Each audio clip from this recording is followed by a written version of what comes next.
जिस तरीक़ा से किसी बर्तन को बाहर से धोने के बजाय अंदर से धोने का प्रयास करते हैं, बिकॉज़ यदि हम केवल बाहर धोएँ और अंदर ना धोएँ तो हमारे भोजन के लिए हार्मफुल हो सकता है। साथ ही साथ जो उसे यूज़ करेगा उसके लिए और भी हार्मफुल हो सकता है।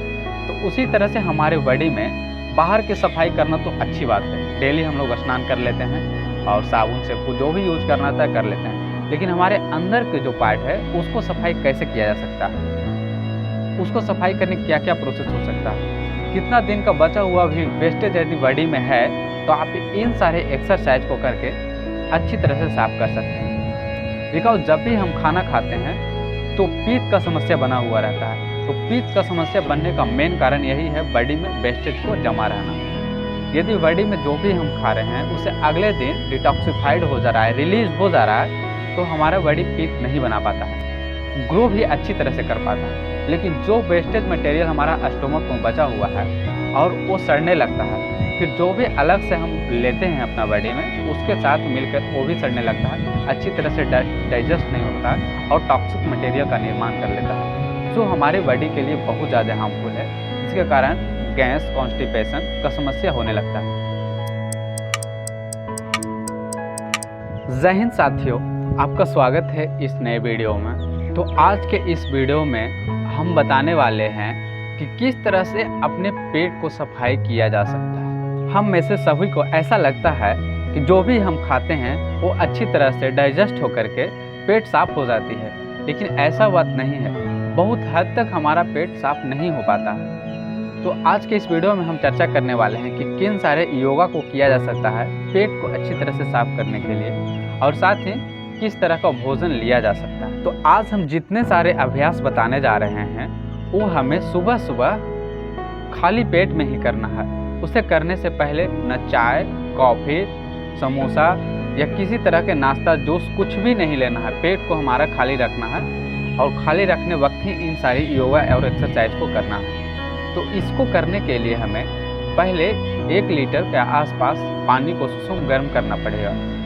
ज़्यादा टेम्परेचर भी नहीं होना चाहिए और ज़्यादा कम भी नहीं होना चाहिए, थोड़ा सा सुसुम गर्म रहना चाहिए, जिसके कारण हमारे बॉडी का जो इंटेस्टाइन है, स्टोमक है, वो अच्छी तरह से फैला हुआ रहे। यदि आप ठंडा पानी पीते हैं तो जिसके कारण स्टोमक सिकुड़ जाता है या तो फिर इंटेस्टाइन भी सिकुड़ जाती है, इसके कारण वो डिटॉक्सिफाइड नहीं कर पाएगी। इसीलिए सुसुम पानी करने के लिए बताया जाता है। साथ ही साथ यदि आप 1 लीटर पानी गर्म किए हैं तो उसमें 1 चम्मच नमक मिलाने का प्रयास करें। नमक मिला देने से उस पानी को हमारा बॉडी ऑब्जर्व नहीं कर पाता है, वो थोरोली इंटेस्टाइन से पास करने लगता है। यदि आपको हाई ब्लड प्रेशर का समस्या है तो आप नमक ना भी मिला सकते हैं। यदि आपको ब्लड प्रेशर का समस्या नहीं है तो आप ज़रूर नमक भी मिलाएं। सबसे पहले जो आप पानी सुसुम गर्म किए हैं उसको आप 1 गिलास पिए। उसको पीने से पहले हमें इस स्टेज में बैठना होगा। पहले इस स्टेज में आप आएँ, इस तरह से देखें और अपना पेट को बीच में रखें। ज़्यादा इसको प्रेशर भी नहीं क्रिएट करना है, वो नॉर्मल तरीक़ा से जैसे आप बैठ सकते हैं। यहाँ सीधा से आप देख रहे हैं, इधर से भी आप देख सकते हैं। इस तरीक़ा से आपको बैठना है। बैठ लेने के बाद आप उस सुसुम पानी को धीरे धीरे पिए। हमारे महापुरुषों और जो आयुर्वेद दाताओं हैं उन्होंने बताया है कि पानी को हमें खाना की तरह धीरे धीरे यूज करना चाहिए। हम लोग क्या करते हैं, अक्सर जब भी पानी पीते हैं तो घटाघट और बोतल से तो ऐसे ही लेकर के पी जाते हैं, लेकिन वैसा नहीं करना चाहिए।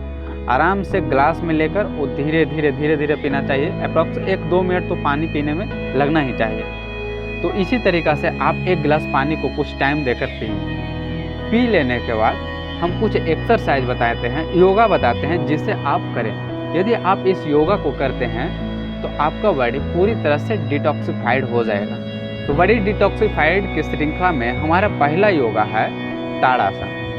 ताड़ासन हमें बैठ के नहीं, खड़ा होने की करने की आवश्यकता है। इसके लिए हम खड़ा हो जाएंगे। खड़ा होने के बाद अपने हाथों को इस तरीक़ा से बनाएं, एक दूसरे को इस तरीक़ा से बाउंडिंग बनाएं। बाउंडिंग बनाने के बाद अपने सर पे रखें और सर पे रखने के बाद ध्यान रहे कि पैरों को एक शोल्डर जितना दूर पे है, जितना दूर पे शोल्डर उतना ही दूर पे पैरों को रखें। अपना नीचों को, एड़ियों को सटाना नहीं है, उतना ही दूर पे रखें और इस तरीक़ा से अपने हाथों को इस तरीक़ा से मोड़ना है और ऊपर की ओर ढकेलना है। ऊपर ढकेलने वक्त ध्यान रखना है कि अपने पैरों को उठाएं। जैसे जैसे हाथ ऊपर जाएगा उसी तरह से पैरों को भी ऊपर की ओर खींचना।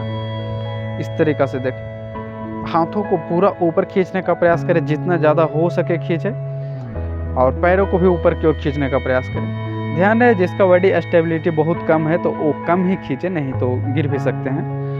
तो इसके लिए आप जितना ज़्यादा हो सके आप मैक्सिमम आप अपना समझ के उसे खींचने का प्रयास करें। फिर धीरे धीरे धीरे धीरे आप नॉर्मल स्टेज में आने का प्रयास करें। फिर से इसी प्रक्रिया को दोहराएं, और इसको दोहराने वक्त ध्यान रहे कि अपना स्टेबिलिटी ना खोएं, नहीं तो फिर भी गिर सकते हैं। और इस ऊपर जाने और नीचे आने की प्रक्रिया एक ही बार हुआ। ऐसा नहीं कि एक बार ऊपर ढकेलिए तो एक हो गया और नीचे खींचे तो 2 हो गया। एक ही बार हुआ जब ऊपर ले गए हम अपने बॉडी को और उसे वो नीचे ले आए। तो ऐसा आप 10 बार कर सकते हैं। पूरी 10 बार इस प्रक्रिया को कीजिए। इसको ताड़ासन बोलते हैं। आप इस प्रक्रिया को 10 बार कीजिए। इसको करने के बाद आप तिर्यक ताड़ासन कीजिए। तिर्यक ताड़ासन आपको इस स्टेज में करना है। फिर से अपने हाथों को इसी तरह से बनाएं जिस तरह से ताड़ासन कर रहे थे, और फिर अपना इस तरह से हाथ को फैलाए रखें और अपना बॉडी को इस तरह से मोड़ना। जितना ज़्यादा हो सके आप इसको मोड़िए। मोड़ने वक्त ध्यान क्या रखना है कि अपना बॉडी को इस आगे की तरफ नहीं मोड़ना, पीछे की तरफ नहीं मोड़ना। ज़्यादा से ज़्यादा हो सके इस पार्ट है ना, इस पार्ट की तरफ इस तरीक़ा से मोड़ना जितना ज़्यादा हो सके। फिर से देखिए, आगे की तरह इस तरह से नहीं मोड़ना है, इस तरीक़ा से नहीं मोड़ना है, नहीं इसको पीछे की तरफ से मोड़ना है। एकदम सीधे मोड़ने का प्रयास कीजिए। इससे लार्ज इंटेस्टाइन में और स्मॉल इंटेस्टाइन में स्ट्रेच आता है, जो हमारा बॉडी को जितना भी वेस्टेज मटेरियल रुका हुआ है वो आसानी से नीचे की ओर जाने लगता है। फिर से इसको प्रक्रिया को अपनाते हैं और अपना बॉडी को स्ट्रेच करते हैं। जितना ज़्यादा से ज़्यादा हो सके आप झुकिए और फिर नॉर्मल स्टेज में आइए और फिर अपोजिट साइड में झुकिए।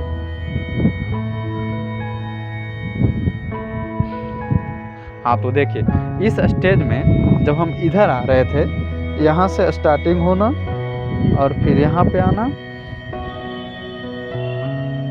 और फिर यहाँ तक आने की प्रक्रिया केवल एक ही बार हुई है। इस तरीक़ा से आप पूरे 10 बार करें। फिर से आपको हम दिखाते हैं। जैसे ही हमारा बॉडी यहाँ से स्टार्ट करना शुरू किया तो अभी एक ही बार का प्रक्रिया चल रहा है।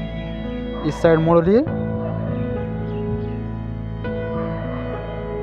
फिर इस साइड मोड़ लिए और फिर सीधा आ गए। जब इतना प्रोसेस को कंप्लीट किए तो एक एक्सरसाइज को कंप्लीट किए। इस तरीक़ा से आप 10 एक्सरसाइज डेली करें, 10 टाइम्स इसको ज़रूर करें। फिर इसके बाद हम कटी चक्रासन करेंगे। कटी चक्रासन करने के लिए अपने हाथों को इस तरह से आगे की ओर फैलाएं। आगे को फैलाने के बाद जितना हो सके अपना बॉडी को रोटेट करने का प्रयास करें और इसके पीछे की ओर ले जाएं।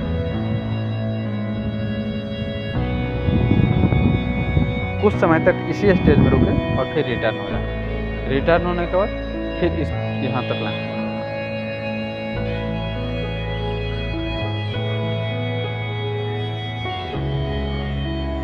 यदि किन्हीं को इस तरह से हाथ फैलाकर नहीं करने में बन रहा है तो आप यहाँ पे इसको भी लगा सकते हैं, इसको पीछे की ओर लगाइए।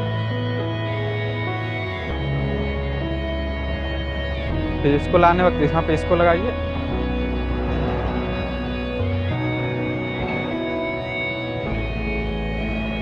फिर यहाँ से इस प्रोसेस को फिर से अपनाइए। एक साइड में आने के बाद जैसे ही हम दूसरे साइड की ओर आते हैं तो यह एक एक्सरसाइज कंप्लीट होता है। इसी तरह से एक्सरसाइज को 10 बार इसे भी करें।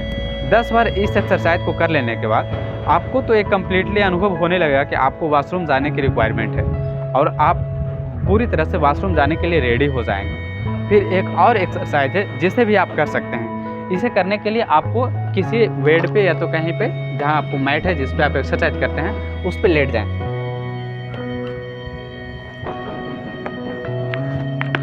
लेट जाने के बाद अपने हाथों को अपने कंधों के बीच रखें। यहाँ से ध्यान रखें, दोनों हाथों के कंधों के बीच रखें। कंधों के बीच रखने के बाद अपने बॉडी को पूरी तरीक़ा से एक कमर के पास से मोड़ें। कमर के पास से मोड़ने का प्रयास करें। इस तरीक़ा जितना हो सके उठाएं।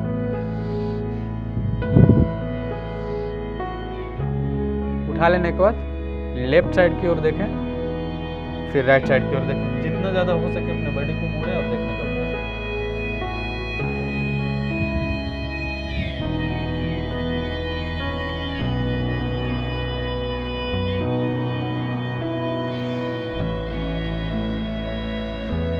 इस प्रोसेस को भी आप 10 बार कर सकते हैं। फिर आप नॉर्मल स्टेज में आ जाएँ और फिर से ऐसे ही बैठ जाए जिस स्टेज में पहले बैठे हुए थे, और फिर जो पानी बचा हुआ है उसको पीने का प्रयास करें। सुबह-सुबह आप सुसुम गर्म पानी पीने का ज़रूर प्रयास करें, वो हमारे बॉडी को डिटॉक्सिफाइड होने में बहुत ज़्यादा हद तक हेल्प करता है। तो आप इन सारे एक्सरसाइज को डेली अप्रॉक्स 3-3 बार तो ज़रूर करें। 10-10 के सेट में 3 बार बता रहे हैं, ना कि 3 ही बार करना है। 10-10 के सेट में 3 बार, अभी हम 1 बार किए। इसी तरीक़ा से 10-10 के सेट में फिर 1 बार करें, फिर पानी बचा हुआ है उसे पिए, अब फिर 1 बार करें। इतना करते-करते तो बॉडी पूरी तरह से डिटॉक्सिफाइड होने के लिए तैयार हो जाएगा। फिर इसके बाद अपने बॉडी को साफ़ रखना है, अपने पेट को साफ़ रखना है, तो कुछ आहार पे भी हमें ध्यान देने की आवश्यकता है। ज़्यादा से ज़्यादा फाइब्रिक मटेरियल को लेने का प्रयास करें। मूंग दाल का बना हुआ खिचड़ी भी खाने का प्रयास करें। साथ ही साथ यदि हो सके तो सप्ताह में 1 दिन उपवास रखने का प्रयास करें। यदि 1 दिन उपवास नहीं होता है तो महीना में अप्रॉक्स 1 दिन उपवास रखने का ज़रूर प्रयास करें। वो हमारे बॉडी को अच्छी तरह से साफ़ करने में काम करता है। हमारे पूर्वजों ने इस तरह का दिनचर्या अपनाकर अपने बॉडी को अच्छी तरह से साफ़ और डिटॉक्सिफाइड रखा करते थे। परंतु आज करके भाग दौड़ की ज़िंदगी में हम जैसे जैसे फास्ट फूड की ओर शिफ्ट होते जा रहे हैं, बॉडी को डिटॉक्सिफाइड कर पाना बहुत मुश्किल हो गया है। तो इस तरह से एक्सरसाइज करके ही केवल बॉडी को डिटॉक्सिफाइड किया जा सकता है, जो परमानेंटली हो सकता है। यदि फिर आप चाहें तो मेडिसिन भी ले सकते हैं, जो कुछ हद तक तो ठीक हो सकता है, लेकिन ये परमानेंट सॉल्यूशन नहीं है। तो इसके लिए आप डेली इन सारे एक्सरसाइज को करें। बहुत बहुत धन्यवाद।